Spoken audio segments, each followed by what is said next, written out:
सोया, हम तोते तो है नहीं, है ना। हजारों रात का जागा हूँ, सोना चाहता हूँ अब, तुझे मिलके मैं ये पल के भिगोना चाहता हूँ अब।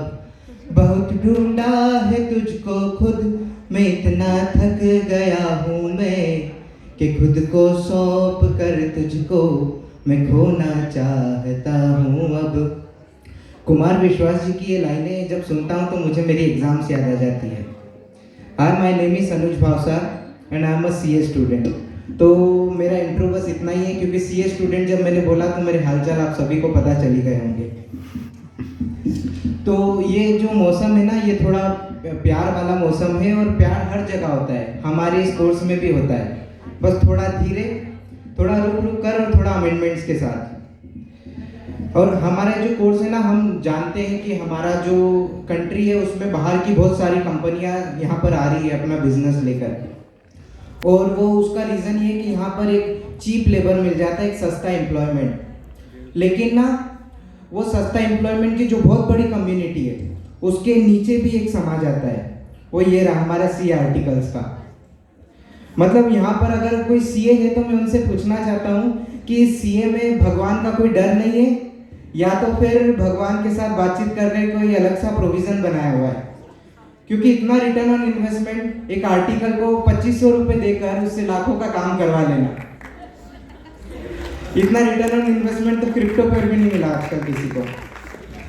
अब जब मैंने बोला था कि प्यार इस कोर्स में भी है और अमेंडमेंट्स के साथ है, तो मैं अपनी एक रिलेशनशिप डिस्क्लोज करता हूँ कि I am in a relationship with my modules. अब मैं ना बहुत सारी किताबें पढ़ता हूँ, ऑथर्स की नॉवेल्स पढ़ता हूँ, तो लोग मुझे देखते हैं और कहते हैं कि इतनी ज़्यादा किताबें पढ़ता है, इतना रीडिंग करता है। उसके बाद जब मैं अपने घर जाता हूँ और अपने रूम में जाता हूँ तो मुझे मेरी मॉड्यूल्स घूर कर देख रही होती है और बोलती है कि तुम मुझे अटेंशन नहीं देते। तो उस पर मैंने कुछ लिखा था कि देख कर तुझको तेरे आगे मैं बढ़ नहीं पाता, देख कर तुझको तेरे आगे मैं बढ़ नहीं पाता, लोगों को लगता है जमाने की किताबें पढ़ते हुए मैं अपना सिलेबस खत्म कर नहीं पाता। तो ऐसी मेरी मॉड्यूल्स के साथ मेरा कुछ रिलेशनशिप है। अब मैं है ना 12th में, एक मेरे 12th तक कभी खराब मार्क्स नहीं आए। मैं हमेशा से कॉन्फिडेंट, एक ओवर अचीवर सा लड़का था जिसको सब कुछ करना था, एक अच्छी सी यूनिवर्सिटी में एडमिशन लेकर अपने आप को एक्सप्लोर करना था। लेकिन क्या हुआ कि जब 12th में थे, पूरी क्लास ने फॉर्म भरे सीए के, हमने भी भर दिया।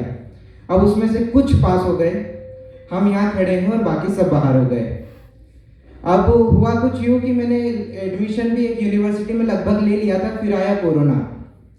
कोरोना के वक्त में मैं जितना बेफिक्र होकर घूम रहा था, मुझे पता ही नहीं था कि आगे चलकर एक कन्फ्यूजन और इनसिक्योरिटी की एक ऐसी दीवार से टकराऊंगा जिसके बाद शायद संभलने में मैं खुद को भी भूल जाऊंगा। अब हुआ ये कि हमने पढ़ाई शुरू की, लेक्चर्स देखे, मैराथन्स देखे, रिवीजन किए, सब कुछ किया। फेल होने का कभी डर ही नहीं था, क्योंकि 12th तक फेल तो क्या, कभी हमने खराब नंबर भी नहीं देखे। लेकिन फिर 13 सितंबर 2021 मेरा फाउंडेशन का रिजल्ट आया और मैं फेल हो गया। मेरी आत्मा मर गई थी, मेरा शरीर अंदर से जल रहा था और मैं कहीं बैठा कोने में रो रहा था। फिर शाम को जब संभल के मैं बाहर निकला तो मुझे पता चला कि मेरे ग्रुप में मैं अकेला ही फेल हुआ हूँ, बाकी सब पास हो गए। तो उस दिन मुझे रियलाइज हुआ कि खुद को डूबने से ज्यादा देखकर जो दर्द होता है ना, वो दूसरे को तिनके का सहारा मिलते हुए देखने से होता है। उसके बाद जब मैं निकला तो मुझे हर कोई मेरा काउंसलर बन गया, हर कोई मुझे बताने लगा ऐसा कर ऐसा कर।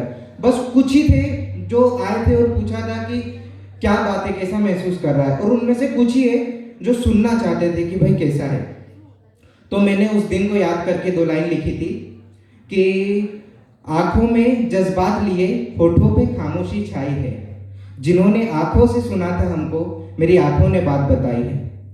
तो वैसे मेरा जो सीए के, फिर मैं फाउंडेशन में फेल हुआ, उसके बाद संभल कर इंटर तक पहुंचा, फाउंडेशन पास की।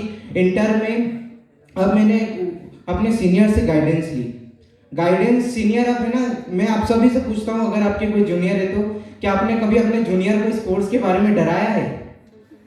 अगर नहीं डरा है तो डरा के देखिए, मजा आता है। क्योंकि मेरे सीनियर ने ना मुझे बहुत डराया, और वो डरा डरा कर मुझे अब क्या बताऊं उनके बारे में। अब है ना, मैं यहाँ पर खड़ा हूँ। अब मेरा शेड्यूल कुछ ऐसा बन गया था कि मैं रोज सुबह लाइब्रेरी जाता था, शाम को लाइब्रेरी से वापस आता था, और आस पड़ोस वाले को लगने लगा कि ये कुछ बोलता नहीं है, इसमें घमंड आ गया। तो उन सभी को किसी ने एक बहुत खूब लाइन कही थी कि एक दिन मैं अव्वल बनूंगा, आज नहीं कल बनूंगा, और अभी खामोश बैठा देखते हो मुझको, एक दिन इस शहर की हलचल बनूंगा, एक दिन मैं अव्वल बनूंगा। और जब मैं घर से अभी अभी शिफ्ट होकर इंदौर आया हूँ, और इंदौर में एग्जाम बाद में खूब घूमा, लेकिन फिर मुझे 2 लाइन याद आई कि नई नई आंखें हो ना तो हर मंजर अच्छा लगता है, लेकिन अब इन आंखों को इनका घर अच्छा लगता है। और घर की बात करते हुए मुझे जाकिर खान की लाइनें याद आती है कि लहू के थे जो रिश्ते, उन्हें हम छोड़ के आ गए, सुकून आंखों के सामने था, हम मुंह मोड़ के आ गए, और खजाने लूट रहे थे माँ बाप की तिजोरी से, और हम हैं जो कोड़ियों के खातिर अपना घर छोड़ कर आ गए। तो आखिरी में बस इतना ही कहूँगा, मुझे इतनी तसल्ली से सुनने के लिए धन्यवाद। और एक ही बात पूछूंगा कि क्या आपने अपनी कहानी किसी को सुनाई है? अगर नहीं तो सुना के देखिए, अच्छा लगता है। धन्यवाद।